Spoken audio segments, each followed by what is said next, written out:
Franklin County Commissioners meeting, March 1st, 2017.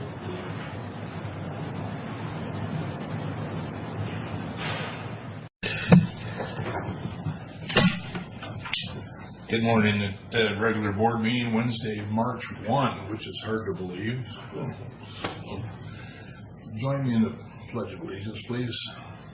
I pledge allegiance to the flag of the United States of America and to the republic for which it stands, one nation under God, indivisible, with liberty and justice for all. Thank you.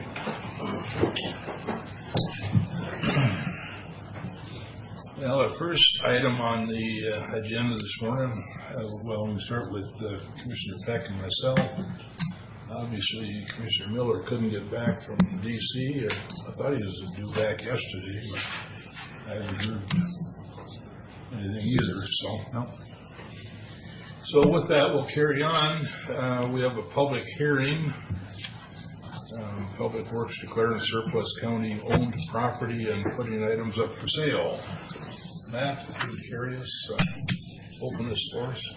Yes, thank you, Mr. Chairman. Morning, Matt. Good morning. How are you doing? Good. Did you get cookies? What's that? Mr. Miller's not here, so. Thank you. If he shows up late, well. You won't blame it on me anyways. No, we'll blame it on Commissioner Cook. Yeah.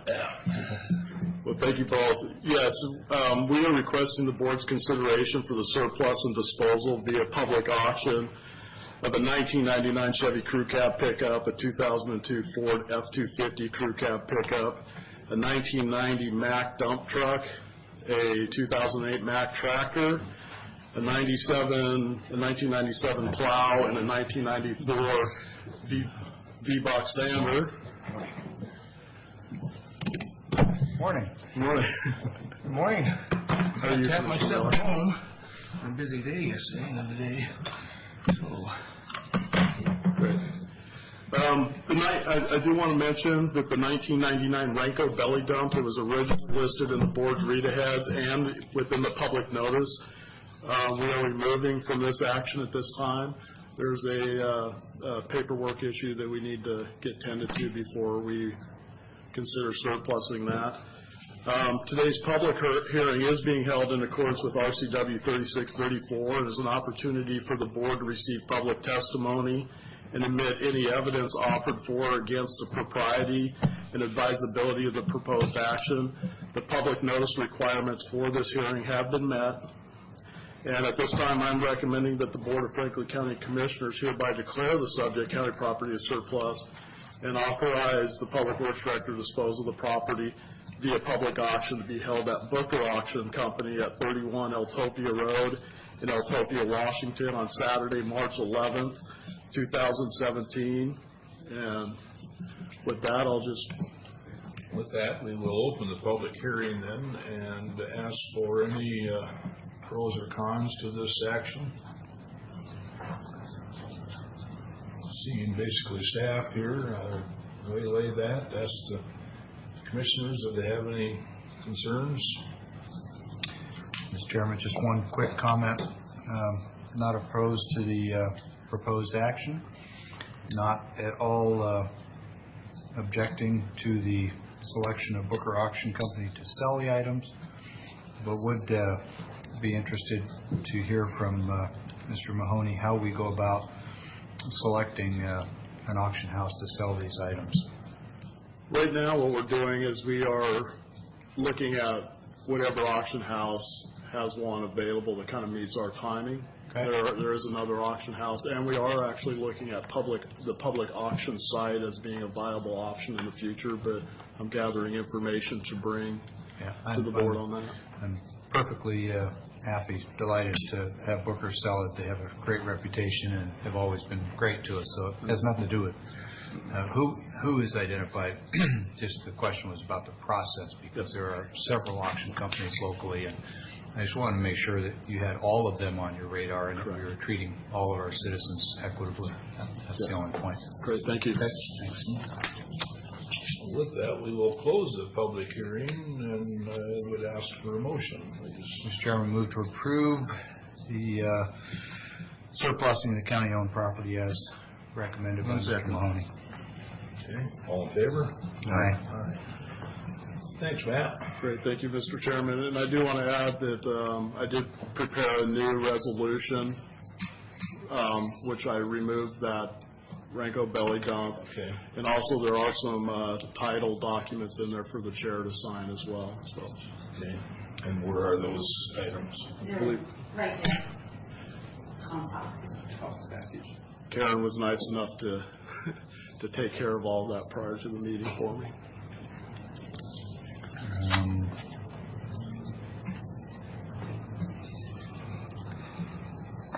Mr. Chairman, move for approval of the chair to sign on behalf of the board in Franklin County the subject titles regarding the surplusing of county property.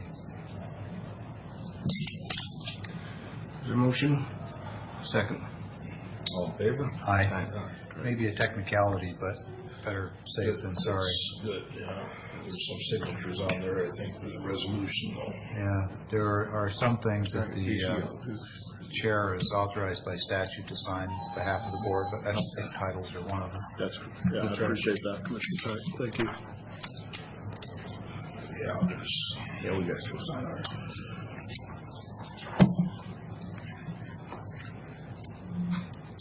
And I'd be surprised if the board doesn't have questions for me. If you don't, I see you were working on Glade North yesterday near Birch.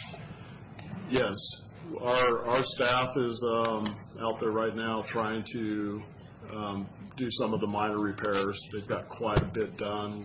Every day we're, of course, finding new areas that we need to tend to. Really, at this time, the roads that we have good detours on, we consider those to certainly look after the safety of the public. So we're trying to hit those areas where we've lost some shoulders and stuff like that and get those done where the roads may not have necessitated any closures and detour routes. So we want to get those done. But we're going to be moving fairly quickly here within the next couple days on getting some of these routes open, mainly Glade North. So. Are you finding enough material? Yes, yeah, we have some good sources of ourselves in our county pits and stockpiles, but also it's nice having some good sources close by. When do you think the major ones will finish? They're still a couple months away, you said? Some of the major, like late? Weeks.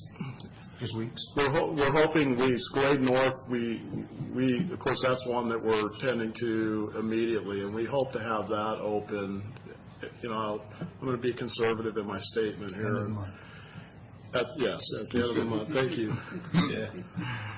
I kind of get my staff in a little bit of an uproar when I commit them to much earlier dates. But some of the major ones like Lind and Lind Road, we need to do a good job and size that pipe appropriately. In my time here, that's the second time that's blown out, and that just doesn't need to happen again in the future. Pretty good evidence that we need a better approach and bigger pipe. Yes. Did you have any problems down on the river, Riverview Road, where we put those ones along the river last year? We didn't really have any we had some minor stuff, but Yeah, most of the minor, stuff that's we what I were thought. able to, you know, our major ones are the ones you can see. Even Sage Hill held up really well, but we did have a few things. We constructed some major drainage facilities out there that are certainly going to take some action, but they worked and the road remained open with very little impact to it. So, but our main ones, Ironwood is one that is going to take some major coordination with other utility companies, and also if you've had an opportunity to look at it, I think you can see that we need to take some extra care and an extra look at how to deal with the drainage in the future, because it's not a matter of when, if it will happen again. That the surrounding terrain, I think, is tells us that it will happen again unless we look at doing something different out there, so there's going to be some design work. It's hard to visualize what could be done when you get into a perfect storm like that with a frozen ground, 6 inches of snow, and a half inch of rain. Your goal is hopefully, you can't design for everything, but what you hope that you can do is you can design for most events, and when you do get those major events, that the impacts are lessened by what it is that you do. Because right now you have out on Ironwood is a major section of roadway that needs to have a lot of care taken, and we have to look at it real closely and see. And we have some ideas, and yeah, you're right. We can't do it all, but we want to certainly do everything we can to help in the future, so that road will not. I mean, we lost the whole road in one section there. If it's not gone, it's hanging on, and there's some cracks out there that you want to stay away from. Yeah. So I hate to, try and say this or try and even predict, but the weather trends show that this may stay for a while. We may get more of this winter. So I think you're probably right. It's probably best in prevention, that it ever happens. At the same time, I do remember many years that it has thawed when the ground's frozen. However, you can, like you said, have a foot of snow, in an inch of rain, a half inch or whatever at a time. But I think trying to prevent it is a way to look at it. Yeah, and I think it's also important to let the board know is that our staff is working directly with the local programs through Washington State Department of Transportation. There's really 2 programs in place here. The FEMA side of it is a statewide, and they're gathering all the information. The deadline for us to get our information into our emergency management, Franklin County Emergency Management Team, is the 10th of this month. They've extended that from the 3rd to the 10th. Right, because I thought you were really under the Yes. numbers that I saw. But FEMA, if it does kick in for the state, meaning there's enough damage, that $9.6 million threshold has been met on a statewide level. That's a given. Yeah, I believe so. Yeah. So our county with Connell and Clovis and even our road system and stuff, I think are going to, I think those numbers are. Well, you said 9.6 on a statewide level. Statewide level, Yeah. correct. How we don't hit 9.6 is beyond that. It's got to be more than that. That's good. Correct. But FEMA will only cover, if they do come in as far as aid, will only cover costs that are associated with minor collectors and local roads. The major collectors that we have that receive some damage, those are covered by FHWA, and that's through the local programs with Washington State Department of Transportation. So we're really having to work both sides. Both of them require the full narrative, but breaking out cost has to be broken out based on the different road types. So. And then talking with Sean Davis, that FEMA's only going to kick in 75%. And that's pretty typical, but as the board knows, working with the board, I believe we've done a good job of as we've the last 4 years of creating a very good emergency fund, not just on a county level, but also within the county road fund. So I feel very confident that we're still going to be able to stay well within budget and maintain, and still be able to maintain the same level that the board approved in the county road budget, all those items. So You're talking about the last perfect storm when you were here and that Lynn Road blew out.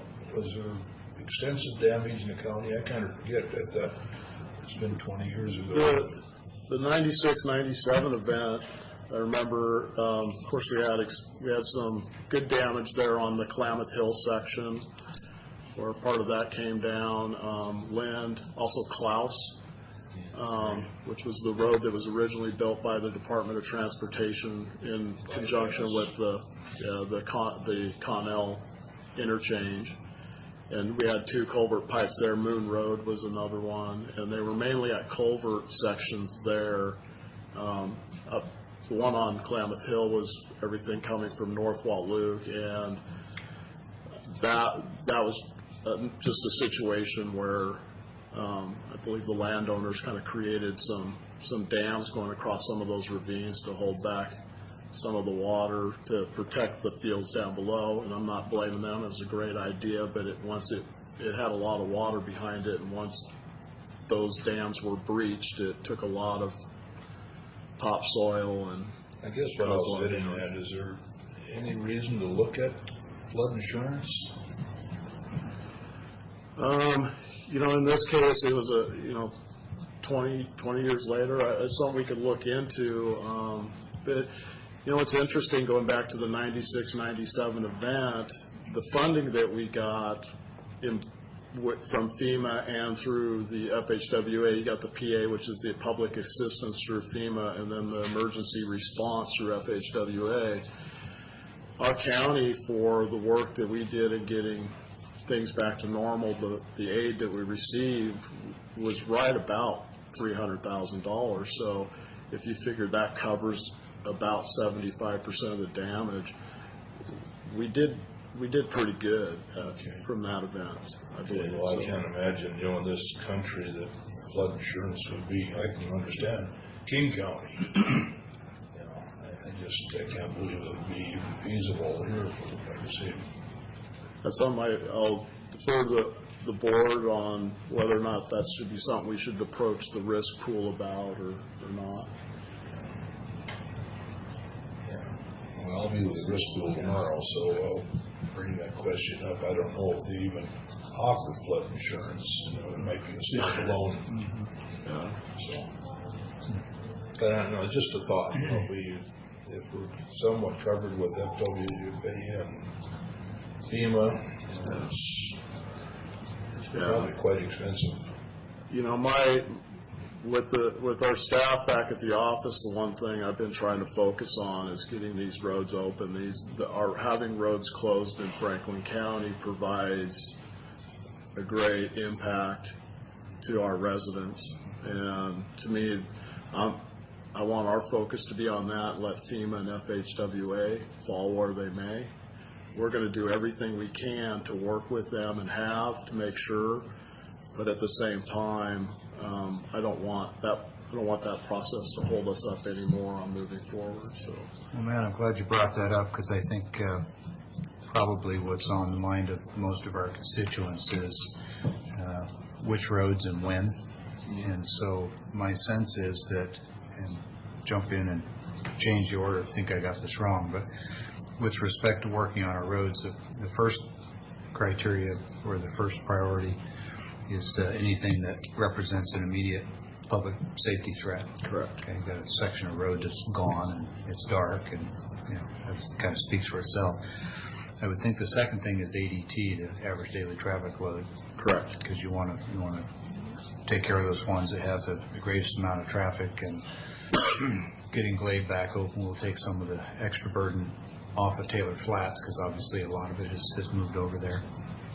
And then the third, and this one is a little less clear to me, but perhaps scope of work. And by that I mean, if we can do 10 smaller projects at minor collectors and get 10 roads open, as opposed to doing one major project, say out at Lind, that we would default to doing a lot of the smaller ones and getting more roads open sooner, and hold off on those bigger projects on the minor collectors. Is that logic train followed? Do you support that? Yes, I support that. Okay. Then the other question I had was with respect to road closures. Are you finding that citizens are generally respecting the road closed signs and using alternate routes, or are they simply driving around them?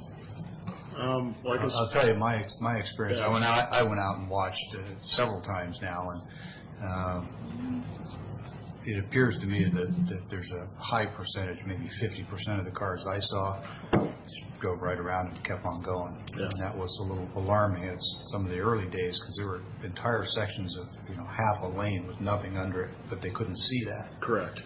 So what's your experience been? I've been out the last 2 days, and I've had the same experience as you have. And, yes, Okay.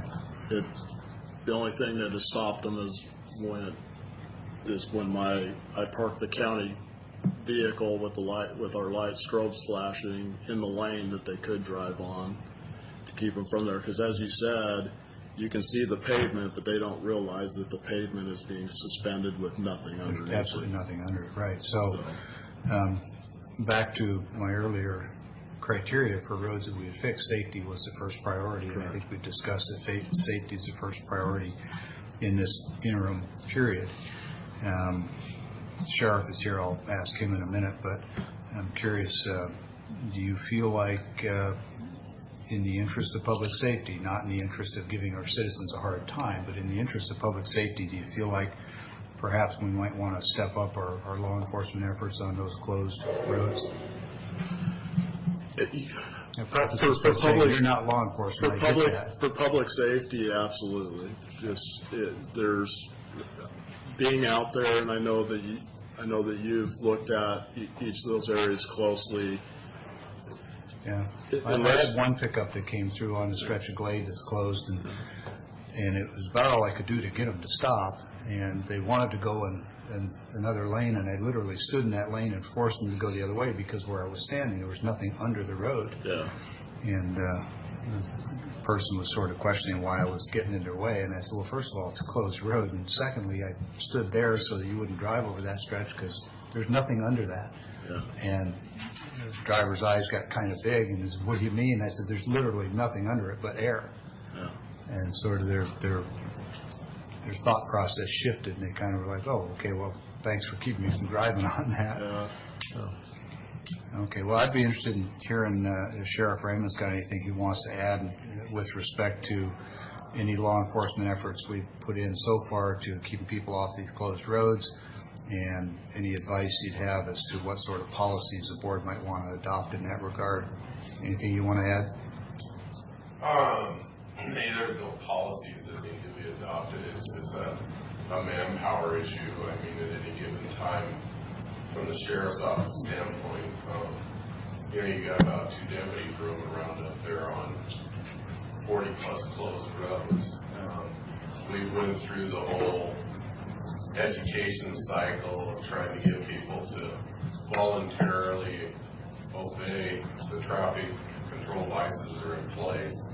And we have started enforcement. I don't know what those counts are, but all the deputies, when they're working, they're being asked to enforce those violations. But every violation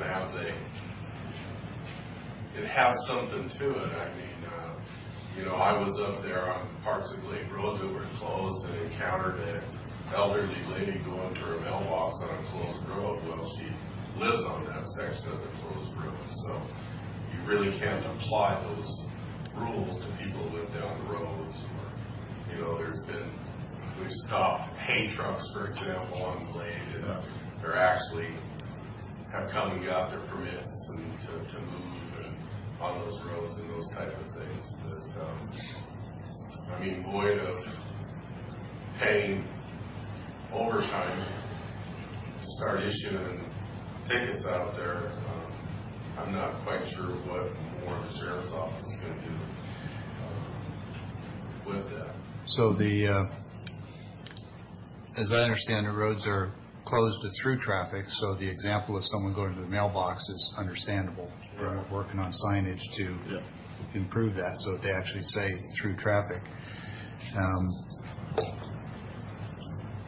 Is it conceivable, Matt, that we might buy or borrow additional barricades to close those roads off completely as opposed to just portions of them? Yeah, and we just yesterday I've made that happen, so that we're buying some more Type 3 barricades. What we found, and I think even the sheriff has found, even in the early going, because I will say the deputies out there when this event was in full force were out there side by side with our guys at many times, and cones and everything. We were using everything we had until we could get out there and get perma stuff, and they were just destroying, running through everything we would put up. Yeah, I noticed And one so- cone that I saw was sheared off about this high above the base, and I don't know how fast you have to hit a cone to do that, even if it's fast. frozen, but you got to hit it pretty fast. But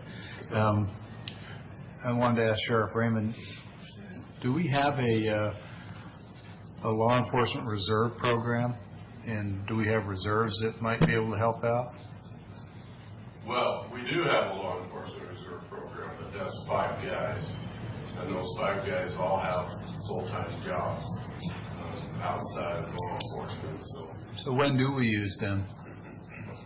well, they supplement our patrols and our law enforcement operations, but we also have to be careful that we don't bring them in to take the place of a regular deputy's, it's take his job. In other words, his right from that overtime to complete that job. So they're volunteers, number one. They have a minimum of 16 hours a month that they put in order to maintain their status as a reserve. And there's 5 of them. And we used all 5 of them in some form or fashion during the peak of that, supplemented with bringing people and holding people over on overtime on both sides of the shift. So do you have to offer overtime to all of your regular officers and have them turn it down before you can use reserves? Yes. Yeah, in the simplest form of that question.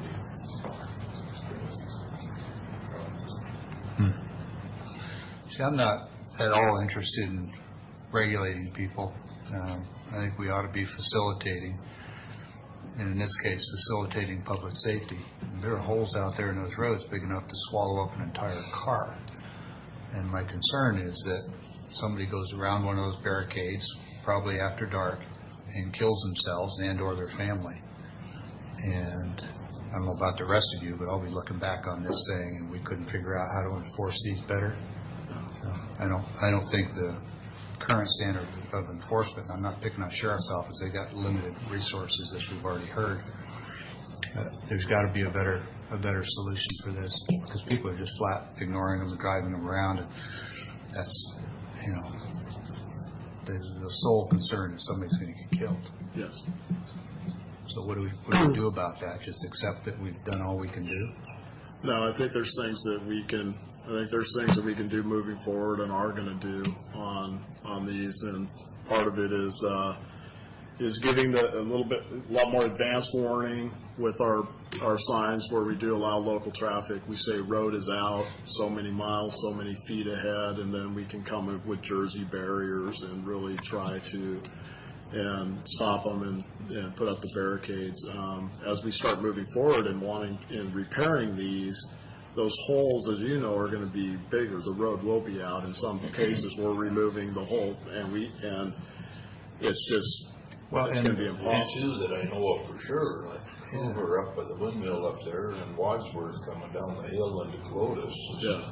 They're going to take up the whole road to repair. Yeah. And to speak to it from a legal context, I'm not an attorney, but I think you don't have to be an attorney to understand that if you've got road closed barricades up and you don't enforce those, and then you go in and you take out a whole section of road, and you still don't enforce those, and somebody goes around it, and now the road that 2 days ago they were able to go down the middle lane, now they find themselves in a 30-foot pit, Yeah. and or a fatal accident.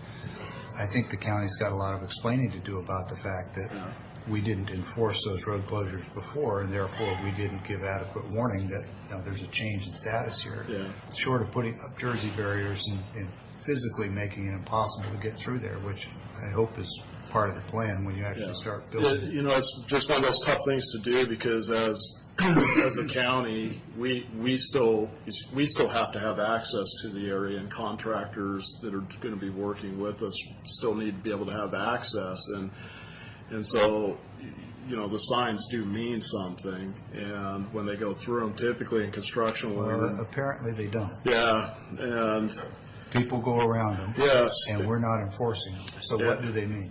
Yeah, so right now, you know, we were out there doing a structural analysis yesterday, and I do want to let the board know that we are working with the resources that are available around us with contractors and consultants to work with us to get this work done. Will FEMA cover any expenses other than physical road repair? I mean, would they cover costs of safety enforcement, for example?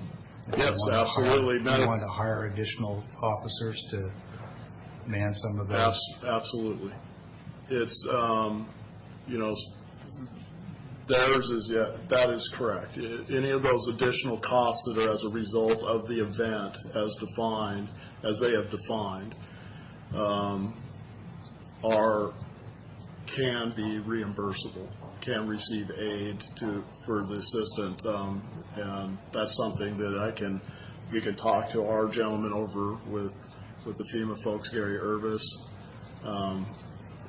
Actually, I keep saying FEMA, but I think they're with FHWA or DOT?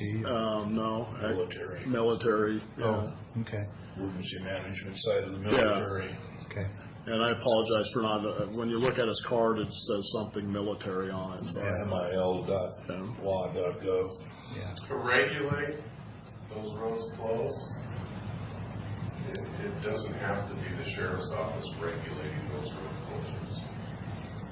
To enforce, in other words, take away people's liberties. Yeah, the regulation part's already done. Yeah. But I'm talking as far as how you shut off that road, or if you put a physical body at one end or the other and try to protect the county's interests. That doesn't have to be the sheriff's office, law enforcement standing at those points. I mean, you can employ traffic, assign people. Yeah. Well, that's what I'm getting to about are those funds available for those kinds of purposes? And presumably it might also pay for enhanced warning devices, lighting, Yes, it does. additional flashers. I know on Glade, I forget what the crossroad was, but there's a section where somebody obviously was traveling at a fairly high rate of speed and came up on the barriers and went left through a split rail fence. Yeah. Took out about 50 feet of fence, and there were parts of the front of the car laying 75, 100 feet up into this guy's yard. Yeah. Yeah, well, it's, So yeah, we're working, trying to determine the best ways to do that. Like I said, our goal is Glade North. We're going to get on that right away. And during construction, it's easy because we put our backhoes and everything in front of it, and they just can't get through. And then when the contractors come out the next day, they're not inhibited from getting to the site by Jersey barriers and all that. But when I talk about using Jersey barriers, is certainly doing a better, certainly protecting that area. But the barricades that we have, I mean, they're moving them. And I went out on Lind, and Lind, they just moved them, and there was no wind 2 days ago at all. That sandbags were thrown off the side, and so which is surprising me, because you might make it if you get enough speed. You could make it to the other side. But Speaking of insurance, did you get that message from Tim just now, Keith, or did you look at it? Tim said he's been listening to the recording, and I've been listening to the meeting and forwarding this string to you. It appears we have some flood coverage through Risk Pool and AGG. It is not likely to cover damage to roads. So if you have any other damages. And yes, we do. Our shop took a huge beating, and we're getting that analyzed. Should be in today. We talked Work with Tim on that end of Yes. it. Yeah, and typically there's a specific report I fill out for Tim for the risk pool on those types of damage, but with all the snow on that flat concrete building where it was leaking like a sieve. I received a phone call from Commissioner Peck as I was actually looking at the water coming down on my head in one area, so there's some, definitely we incurred some damage that we haven't had before this, so yeah, we're trying to get all of that, make sure there's no structural damage, and see what the repairs would entail.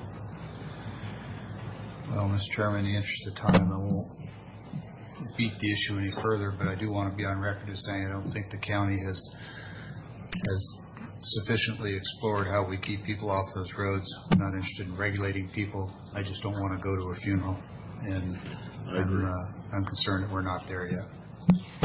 So, and I think that makes very good sense, and then safety is very important. But how do you stop a lot of this? How do you stop? And we talked about it here. That's what we're talking about. That's what I'm asking. But you have stop signs out there. They blow through those, and it's almost the same thing. Only the stop sign is probably there stationary, opposed to this being a temporary. They have a reasonable expectation that on the other side of the stop sign is more asphalt. Shouldn't that be this way on a barrier, though? I mean, I would sure think that I don't go blowing through unless I know, it's there for some other reason, for whatever. But they should expect that there's a hazard on the other side, and if they use it for weeks on end, and they get through fine, then it develops a pattern. Okay. Right. And then we go in and we cut out 100 feet of road to do repairs, and they come through it again, and suddenly it's different than it was the day before. We didn't enforce it before. Now, I'm hoping, like you said, you put a Caterpillar or you put the backhoe or something there. But the other chance is that they're going to go flying through and hitting that thing too. Same type of thinking.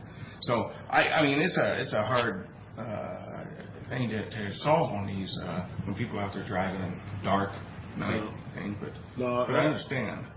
Safety. I agree with Commissioner Peck. I mean, a lot of times we tend to react as we would do under normal conditions when we close a road and set up a detour, say for a construction project. And this is not a normal situation, and deserves, I believe, special attention and special consideration.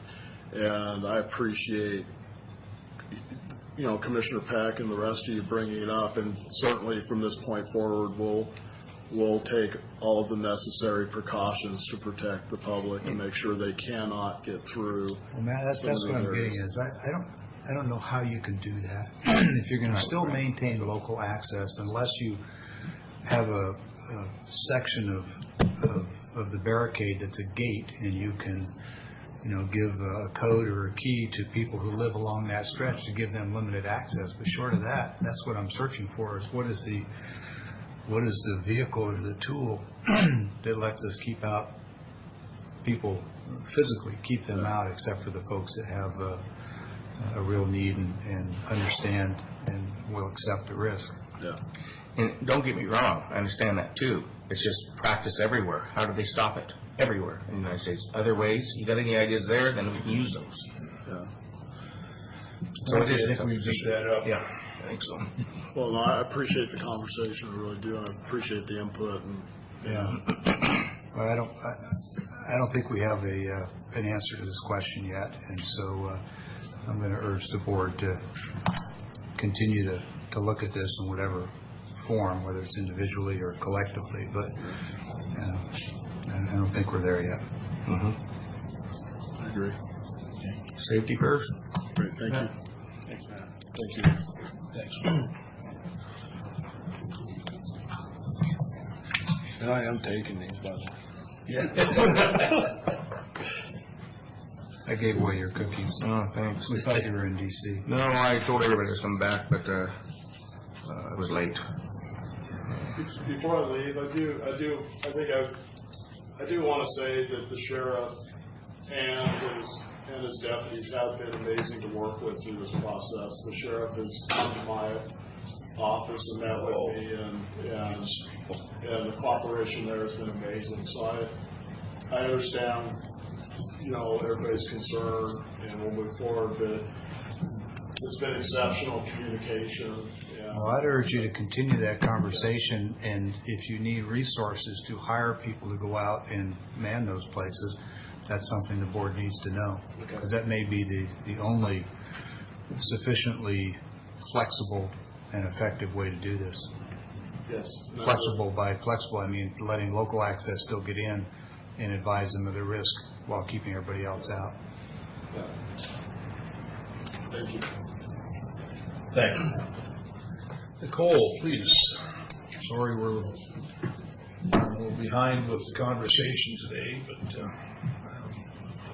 we are here for another public hearing, and it has to do with sub 2016-06 application to subdivide 24.96 acres into 22 single-family resident lots.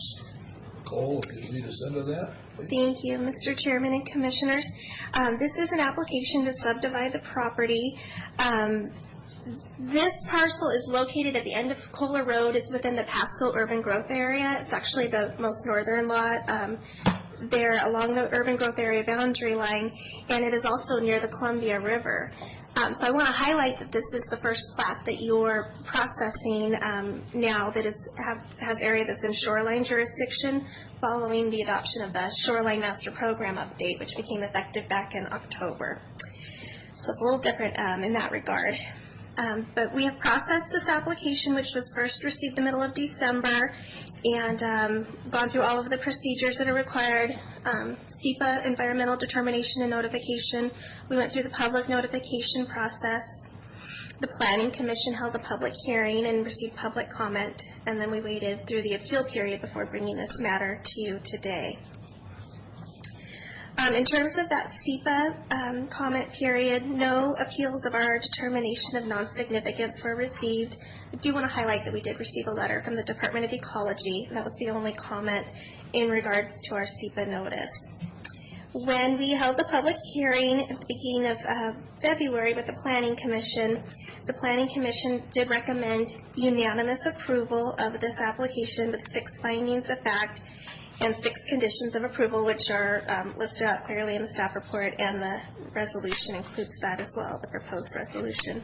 Excuse me, Nicole, Yes. this letter during the SEPA was from Ecology. There was one from Reclamation that was not part of the SEPA? That's correct. That was just in regards to the project application. Okay, and the letter from Ecology in shorthand was about water or what?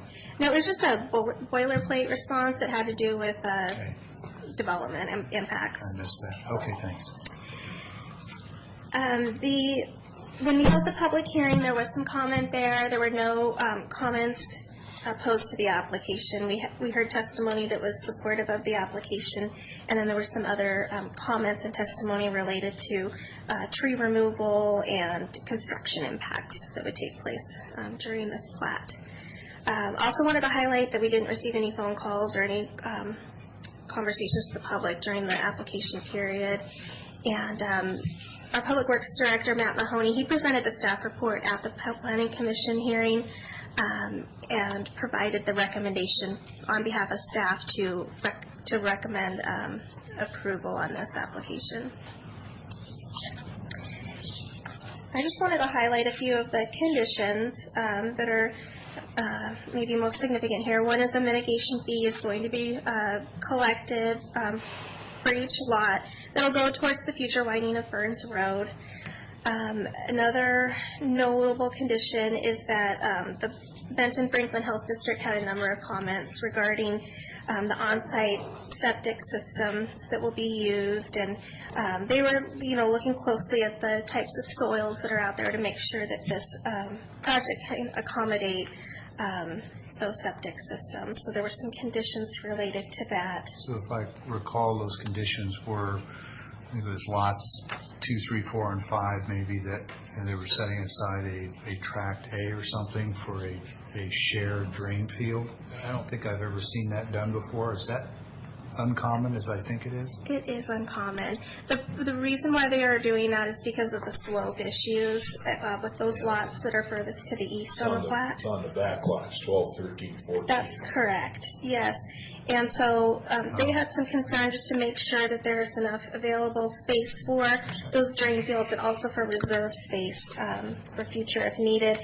We also have some concerns on the planning side about how that tract would be dedicated, and so we've made some specifications. We've given some options to the developer, of course, but we do want to make sure that that's recorded correctly to show who has ownership, who has the tax obligation for the tracts, That's what I was responsibility getting for at. maintenance. Does that then presumably stay vacant until sometime in the future when maybe a city system is there and that land could then be reused for something else?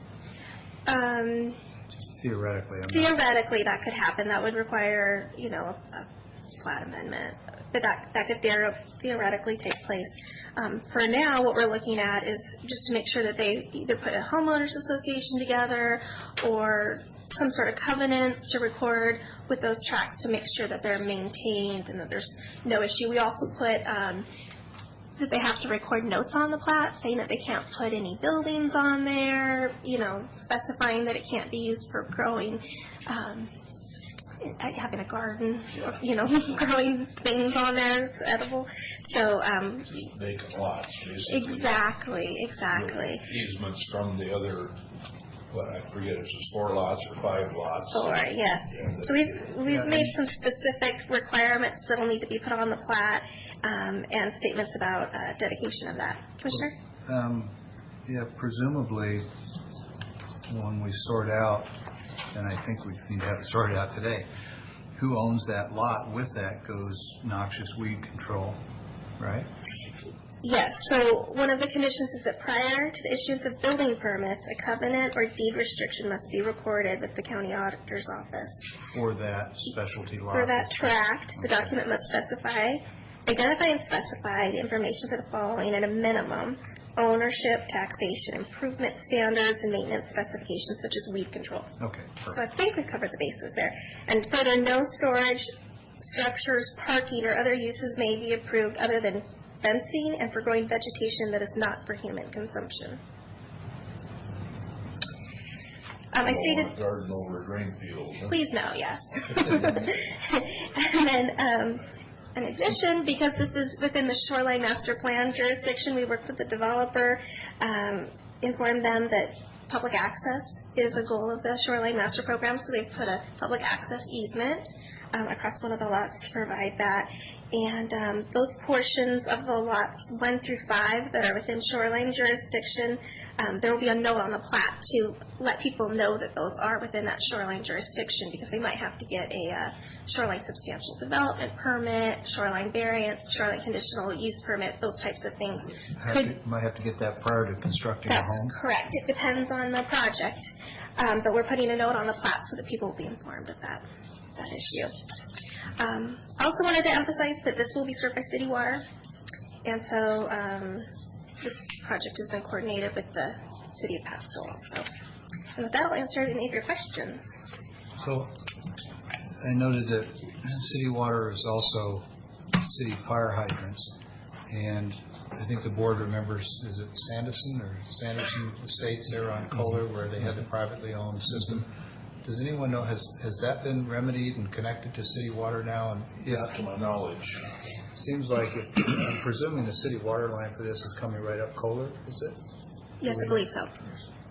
Okay, just a kind of a, Could mitigate that. well, it seems to me that, at some point, if they aren't honoring the obligations of their development plat to create and maintain that fire system, that we need to probably ask legal whether or not the county incurs potential liability by not enforcing that standard. Now, if it were an unreasonable thing before, they might say we can't push that hard, but if we've got a city water line going straight up that's going to feed another fire system, I'm just thinking that maybe we need to revisit that. Sorry, it's a little bit of a rabbit trail, but it directly ties to this. I just don't want us to be in trouble for holding this development to that standard and not holding the other one even to its basic agreement on the plat. Okay. With that, I'll open the public hearing. Have any comments, pros or cons to this project? Again, having the staff here, I don't see any objections. So, any further questions, commissioners?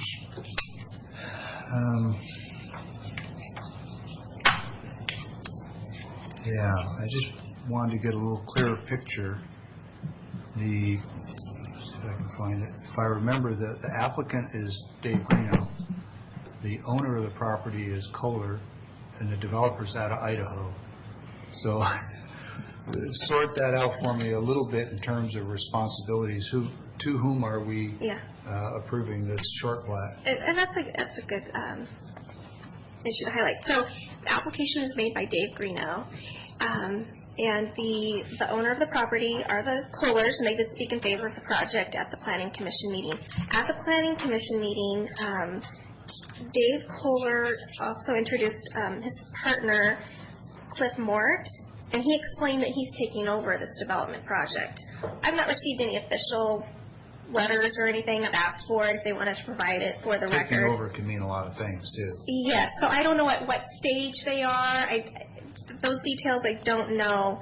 But irregardless, whatever the plat is conditioned on, that will carry out with whoever does the project. So whether it's Mr. Greeno who goes and does the subdividing, the improvements, and then goes to record it, or Mr. Mort, they'll be required to follow through. Thank you for that.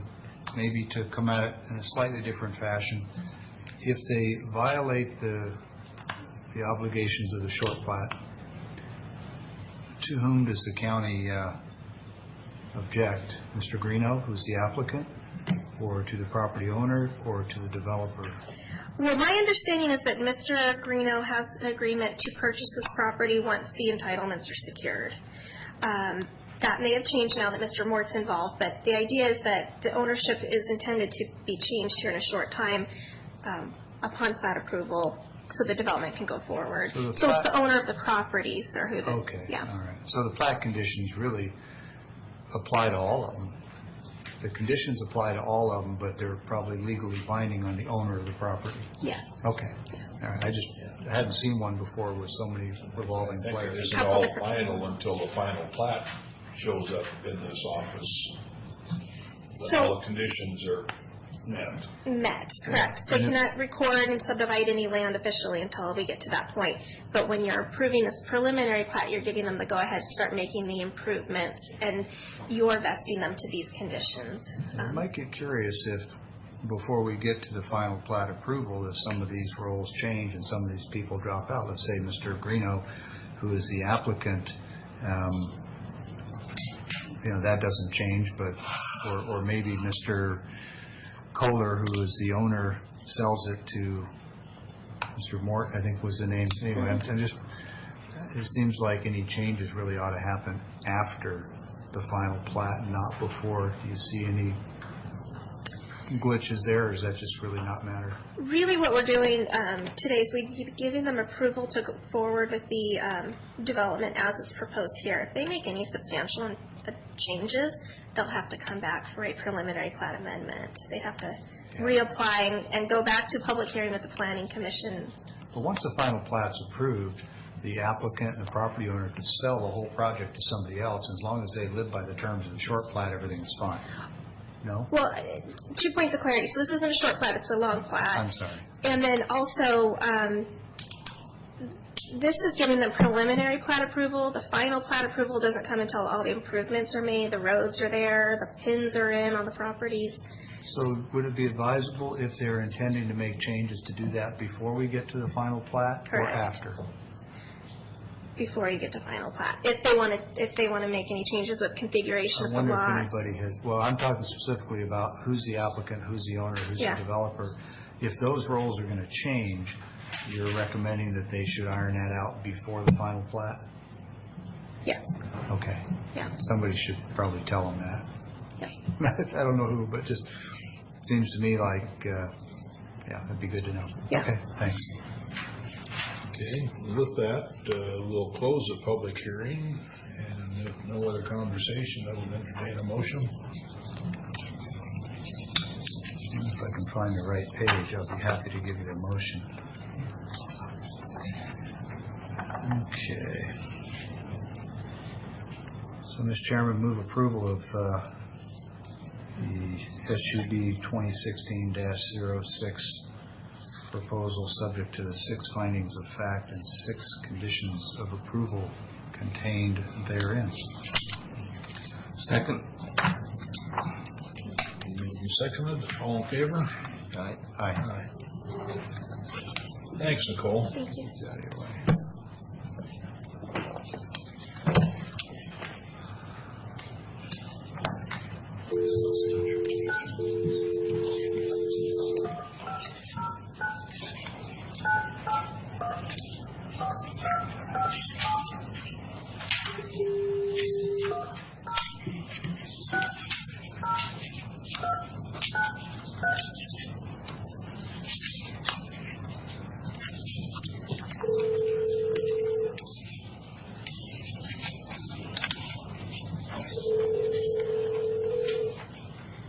Thanks.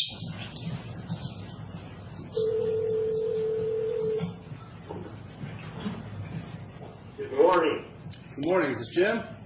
It is. Hi, Jim, it's Keith Johnson with Franklin County and the Board of County Commissioners.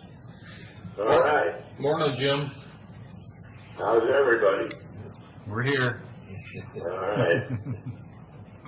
Well, we're in day 3 of the floor action that will go on till 5 o'clock a week from today. They've got that much time to get these bills out of the House of Origin. Yesterday in the Senate, they passed 2 water bills, Senate Bill 5010 and Senate Bill 5239. And these 2 bills go a long ways towards fixing the Hearst decision. However, we are pretty sure that when they get over to the House, that they're going to try to change them, and we know that Ecology is doing everything they can to stop these 2 bills, so I don't know what's going to come out once they get over to the House. Anyway, we got them out of the Senate yesterday. The paint stewardship bill that we talked about in a previous call is in House rules. The 1% property tax, those bills did not move, but they will be part of the budget bills when they come out. The House budget should come out first, and so when that happens, we'll see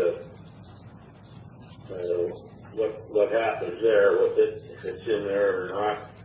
Well, Jim, this is Brad Peck, that 1% presumably would be an easy one for them to say is essential to implementing the budget, and therefore it could stay alive all the way to the last day of the session, right? That's correct, Brad, and that's probably when we'll find out what its fate is when they finally agree on the last final budget. Okay. Yeah, so that'll be hanging around probably for months to come. That's what I was thinking. Yeah. Let's see, House Bill 1594 and House Bill 1595 both address public record requests. Both of these bills are sitting in House rules. They should get pulled out onto the floor sometime this next week, I would think. And another bill that probably of some interest to you is substitute House Bill 1113, and that's excess liquor distribution.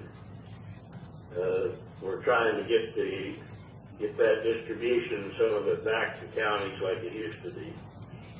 That bill is also sitting in House rules. So now that I've run through that list of bills, there's probably more that you're interested in, and maybe you've got some that you want to talk to me about rather than me just keep talking about these.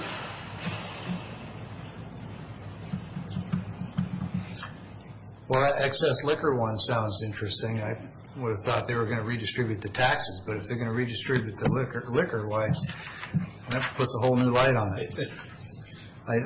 I'm just giving you a hard time, Jim. I know that says tax. Yeah, I don't know if we'll get that very far with it, but we're working on it. Sure.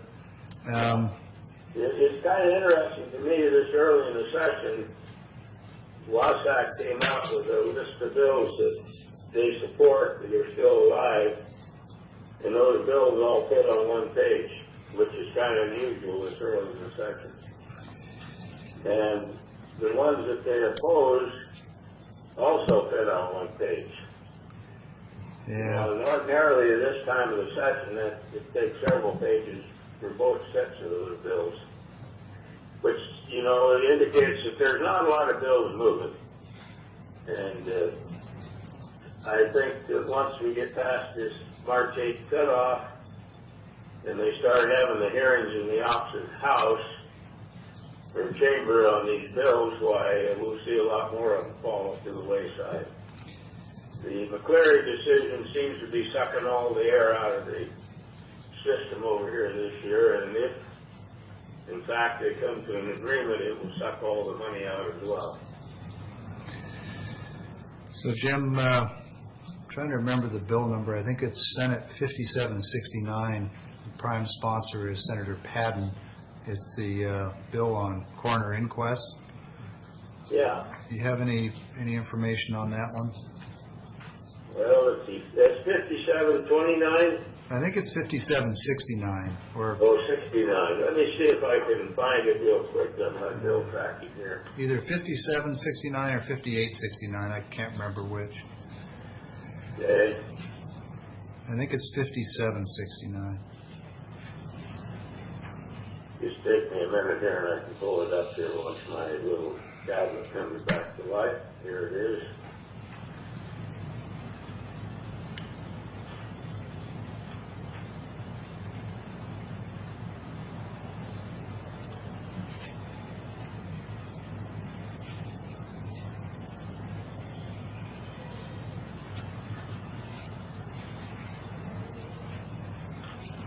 Yeah, that number didn't work for me. Let's try it here. Yeah, it is 5769. 69. 5769. Okay. And Padden is the sponsor. He's the sole sponsor. And the title is Concerning Coroner Inquest Procedures. Yeah, I got it here. And it looks like it was passed for rules on the 17th. Yeah, it has. I haven't seen it on any, I just haven't heard anything at all since it went to rules in the middle of last month. yeah. Well, I would think they'll probably get around to it between now and next Wednesday. Okay. Because they got a lot of time for the amount of bills they got to work on, so they should get to almost all of them. If they keep working, you know, sometimes they just kind of shut down over here because they don't want to pass any more bills. So we'll see what happens. But I might stop by Patton's office and just see what they think is going to happen with that bill. Okay. Jim, did I sent over a letter from OPD Zach the other day? Did you get a chance to look at that for the extraordinary defense costs? No, I guess he didn't show it to me. Okay. Yeah. OPD had sent a letter to the state OPD sent a letter to our OPD, and they've got 4 organizations, Franklin County being 2 of the 4 that lined up. Franklin County is on the top of the list, so if you get a chance to share with Zach and Good. you know, keep that moving. Been working with Tom McBride and the prosecutors because he's on that committee, and he's been watching that for us. Good. Yeah, there's about 208 on our number 1, and then I think 31 or something on our number 4, and then Ken County, and I forget what the 4th county is in there, but we have the greatest loss, so hopefully it'll. Yeah, hopefully we can keep it going and you get some money out of it. Yeah. So if you get a chance, take a look and. I will. Keep it on everybody's top of the list, please. I will. Yeah. So is anybody coming over this week? Well, I'm coming over to SeaTac. I've got a risk pool, I'm afraid, tomorrow morning. So I don't know if anybody else is going to get a chance to go over. So, Jim, I've been watching several of those bills, and depending on what's happening with them, I'm got a bag packed to either head over or not. I was headed over there last week, but the bills that I was watching didn't move, and there wasn't any need to waste time or county money to go over. So, Yeah. you know, just They're going to do the steering committee a little differently tomorrow. Instead of going in groups up to meet with different legislators, they've got about 8 of them, I think, lined up to come to the steering committee at different times to talk to the whole steering committee, and they're going to try that, see how it works. They put out invitations to about 30-some offices, and they got quite a response, so they're hoping that maybe 2 weeks from now they can do some more of this. They think maybe that might be better if they came and talked to the whole committee, and then the whole committee could ask them questions, as opposed to just sending a few commissioners to see the various legislators. where are they going to hold those meetings, Jim? Do you know? Tomorrow they're going to be in the A, B, and C room at the end of the hall there in the Sherberg building, right up there on the campus. Okay. Yeah. So that'll be handy for the legislators that have said they would come, so they can just run over there and do that and then get back to the floor or whatever they're doing. Okay. Yeah, that probably should work out better, because with all of them being on the floor right now, it's hard to get a chance to talk to them. Yeah, the only thing you can do if you want to talk to one of them that way is to pull them off the floor, and some of them will come out, but others won't. Yeah. So you might possibly come, Brad? Well, I'm just watching a series of bills. Yeah. You know, depends on what happens with them. 1321, 5769, a couple of others, and unless there's a real reason to go over there, as you know, a lot of the input can be provided just with a good phone call, but Absolutely. sometimes it's worth going and showing up in person. So Yeah. And you can also participate in that meeting, but be in a phone call right. with the steering committee if you want to sit there that long. But, okay, is there anything else that we need to talk about? I got the impression from some email traffic last week that most of the, actually I think it was email from you guys, Jim, most of the Second Amendment gun-related bills that were perceived as further restricting Second Amendment rights, most of those are either dead or dying, and a few of the others seem to be still having some life. I think the one on notification for concealed carry permits is still alive. Yeah. Okay. Yeah, they're trying to get that bill through that when your permit is about to expire, they will notify you, as opposed to just letting it expire if you don't catch it. Yeah, well, I wouldn't be surprised if that comes with an increase in the fee. You think? Pretty good chance. Yeah, well, that email's pretty expensive. They probably have to add about $10 to the fee. I suppose, yeah. course, the other way around, if you let it lapse, it costs you more to get it reinstated, so. Yeah, I did that. I had to get mine redone last year and I had to start all over from scratch. Yeah. So, I did get it accomplished, but, Sort of begs the question of what do they do differently with a renewal than they would with a one that's renewed the day before? yeah, I don't know. Somebody renews the day before and somebody else renews the day after. Why does it cost so much more? Is the process different? I guess I'll ask when I get over there.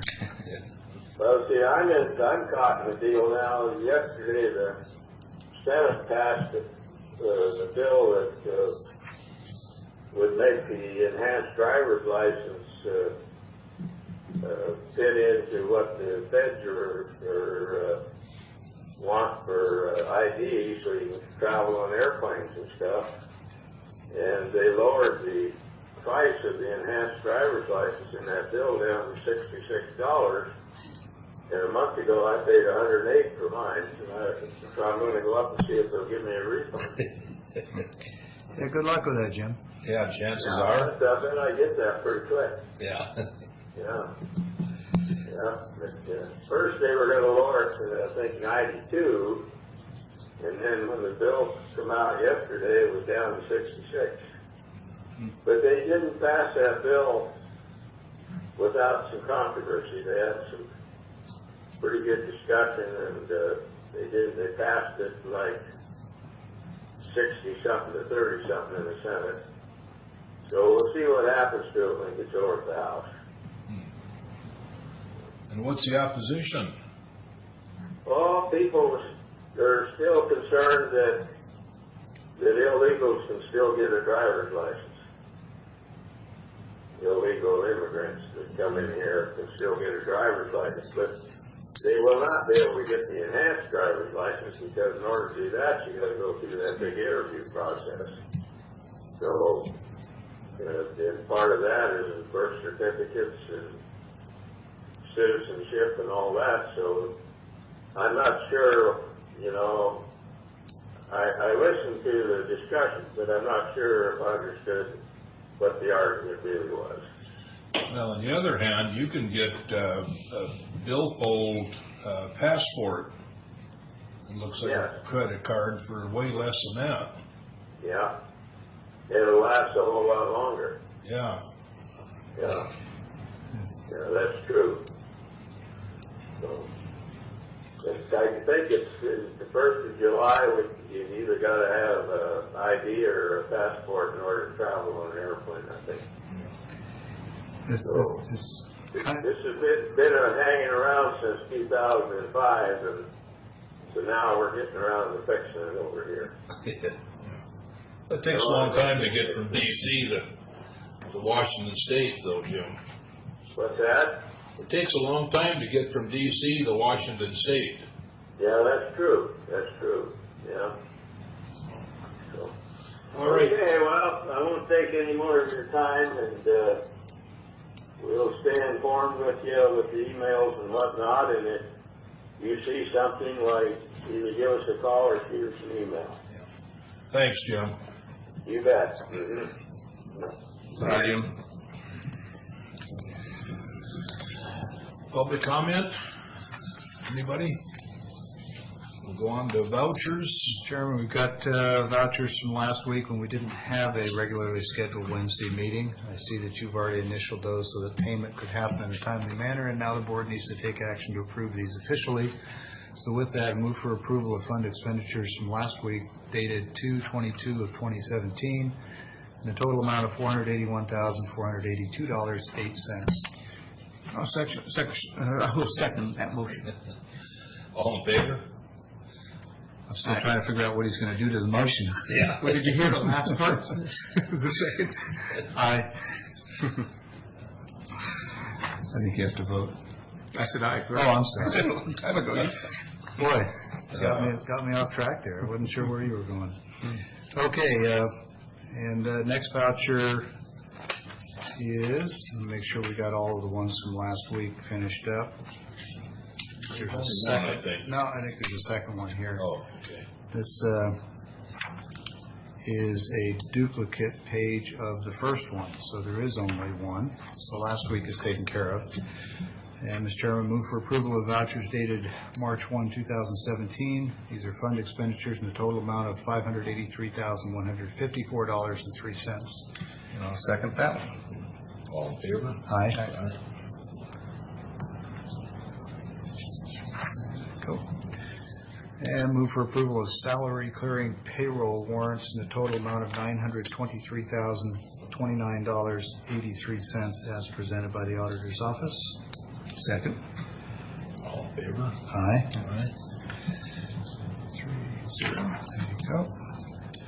And finally, move for approval of county roads and motor vehicle fund warrants in the total amount of $153,356.80, again as presented by the auditor's office.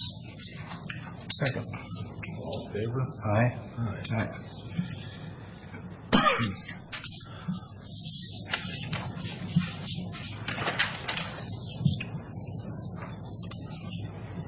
And this is the one from last week. 2 copies of the same one. There you go. With that, we'll go on to consent agenda. Move for approval of consent agenda as presented.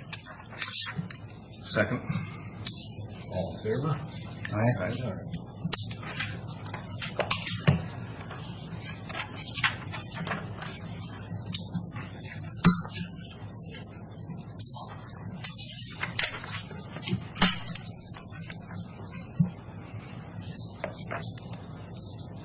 Keith, what do you have for us today? I think we can multitask here, maybe. Thank you, Mr. Chairman. I think we can be brief on the administration office business. The only thing I'd request is consideration of Resolution 2017-58, which is a request for a temporary change to the administrative support specialist position in the planning and building department. As you know, we've had vacancies in our director, deputy director position. It requires some additional work from administrative support staff. And since we have now made an offer that's been accepted by a new planning director, I want that planning director to take some time to analyze current operations and where we are, where we need to go before we make any additional hiring decisions with respect to a deputy position. So because some of those duties are now being performed by the administrative assistant, we're asking that we temporarily upgrade that position through August 31st. It gives us time to do some internal analysis of what, if any, additional hiring decisions we want to make, and allow that position to be compensated at the appropriate level. There's not an additional budget request related to this, as there otherwise might be, simply because we've got the budget savings being created from the vacant deputy director position that was included in the budget. So with that, I'd be glad to answer any questions you have. When's the date starting? I believe immediately. We have started. The date for this would be immediate, Yeah. Which is like tomorrow? like today. Really? Yeah. Oh, that's fast. The incumbent in that position is, Rebecca Gill. I want to be sure I knew which position. I didn't recognize it by title, but Yeah. indeed by that. Mr. Chairman, I certainly endorse the notion of making sure that we provide fair and equitable compensation for our employees, especially the ones that go above and beyond. The only objection I have to this proposal today is that I believe it should be retroactive to when the person began fulfilling those responsibilities, under the premise that if the principle applies from today forward, it ought to apply equally from when they started actually doing the work. And I agree. Make that happen? Certainly. Do we have to redo the, One issue that would come up with that is that one of the things that we're asking for the enhancement to an administrative assistant position, which is an exempt level position.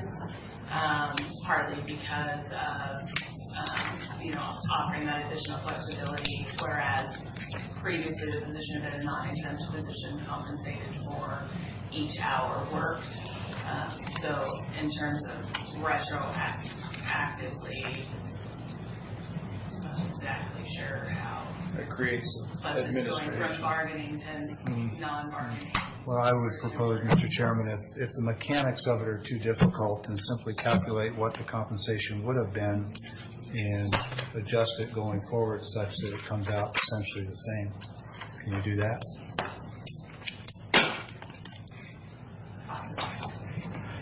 I'll leave it in your capable hands. Sounds good. Make it work. I can make it. No, I can't. Do we need We'll to, get done what you are looking to accomplish.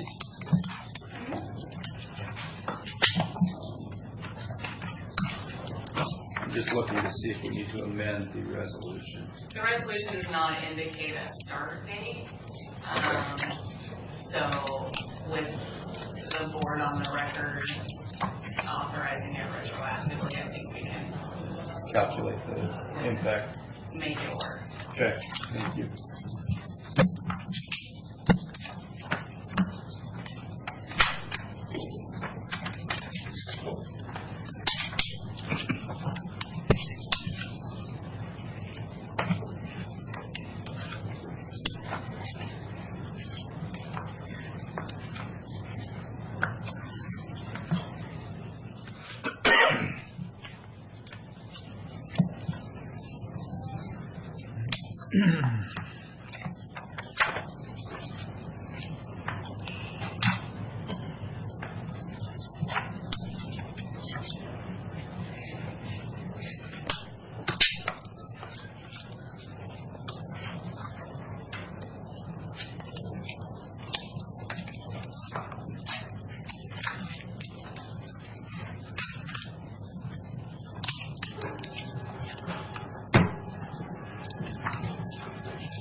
Going pretty well past today.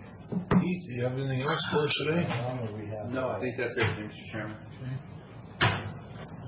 Commissioners, anything else? Well, I just mentioned that I was in Washington DC. I first went with ACA, Energy Community Alliance, and that whole plan for that was a transition, to meet the transition team.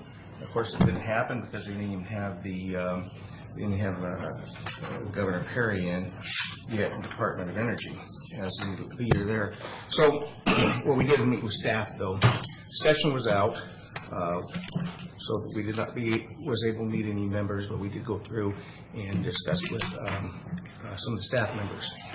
And environment management is something that costs billions of dollars in property. That's property in the fact of property to store this waste that we have. One of the big issues with Hanford. Now, someone might say to you, why is anybody on this committee, why is it working? And kind of my thought of that is because of agriculture in Franklin County, because of the air and because of the water. I don't think the water has much problem because of the salt in the river. But there's always threats through exports with that. And this is one thing that I think is important to keep track of. There is temporary storage right now out at Hanford. And as things solve with Yucca Mountain to where we can store it permanently, that would be what we're working on now. Let's see, and here's what the exciting thing about the whole meeting. There were many speakers. The nuclear plants are 30 years old, some of them, and regulations we talked about. But the fact is, again, President Trump's talk about infrastructure is something that we're looking forward to in the nuclear industry. And from there, since they pay the way, they pay motel room and they pay the airplane flight, ECA does, which is contributed from some of our funds and also Hanford, some of the funds from the people, companies out there, and government funds, state funds. So with that, I stayed for the NACO, and that started right away Saturday morning. I had committee meetings on the environmental and energy and use steering committee. That was all day long, and that basically was resolutions, talking about discussions of changing one or two words may make a difference in how it's presented from our lobbyists in Washington, D.C. So that's where a lot of that went. But there was other learning sessions. There was what NACO does now is what's called stepping up. It's the encourage counties with mental illness programs, and there's many of them that NACO has. It basically is in the criminal justice committee. And since I'm not on that committee, I didn't get to see all that or discuss all of it, but I do know it's a Step 8 program. It's the examine, treatment, and service capability of capacities of counties. And they were talking about how to collect and review this information.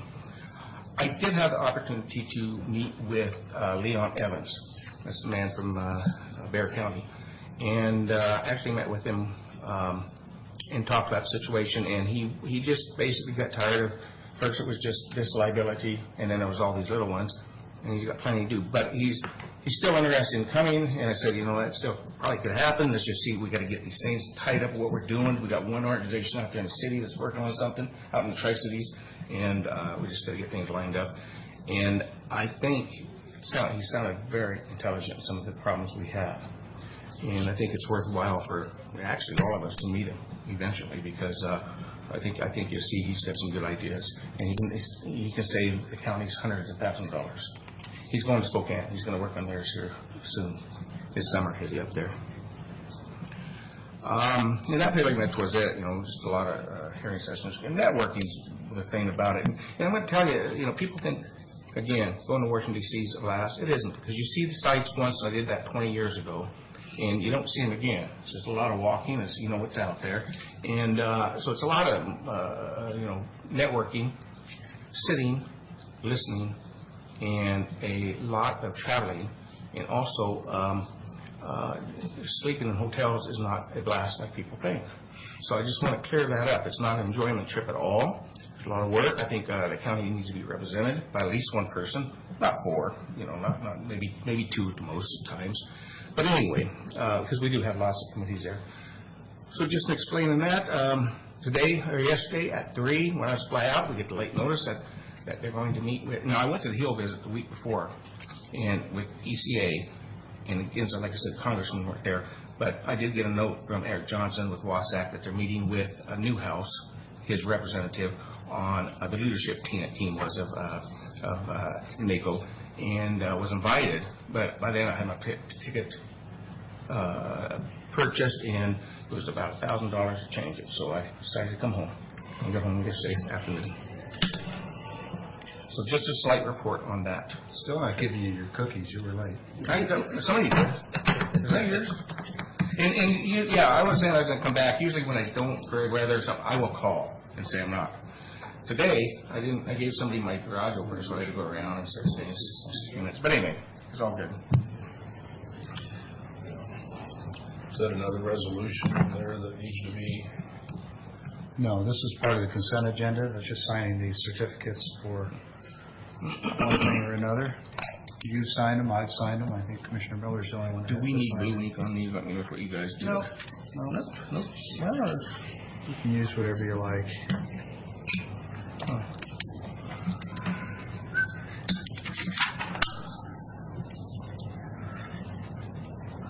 Okay, so we're not signing certificates. Okay, they're already done, I think. Well, the Here's ones some, yeah. from the sticky back, I think, unless I mixed them up. It's up here. It's up. No, we got the corrections earlier here. Oh, It's, okay. I see it. It's right here. Okay, that's good. I can do that Yeah. even after. Some need to be signed, some don't. Right. Okay. Thank you. Put those resolutions aside.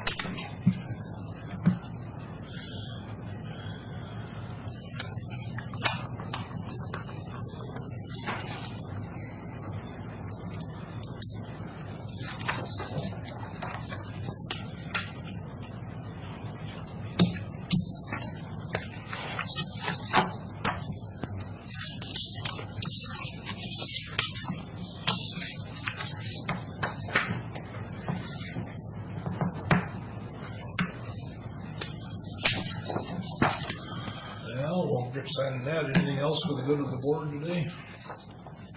And I've been gentlemen that Housing Authority Board still has a vacancy that we need to bring something. Have we had applicants for that? Two. We had two. Okay. And I gave them information that has been. If you remind me, we'll bring a proposal. Yeah, and I'll get with Keith and give him my input, and the others can do that, but I remember who the candidates were, and one was filling out a partial term of someone who left, and the other was a new applicant.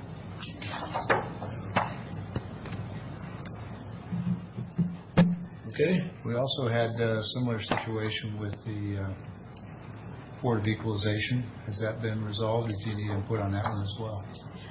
We will be needing to make a decision on that, and I have just one applicant on that, Okay. new applicant. Right. And then I have not spoken to any of the, Incumbents. So we don't know if there's going to be a vacancy or not.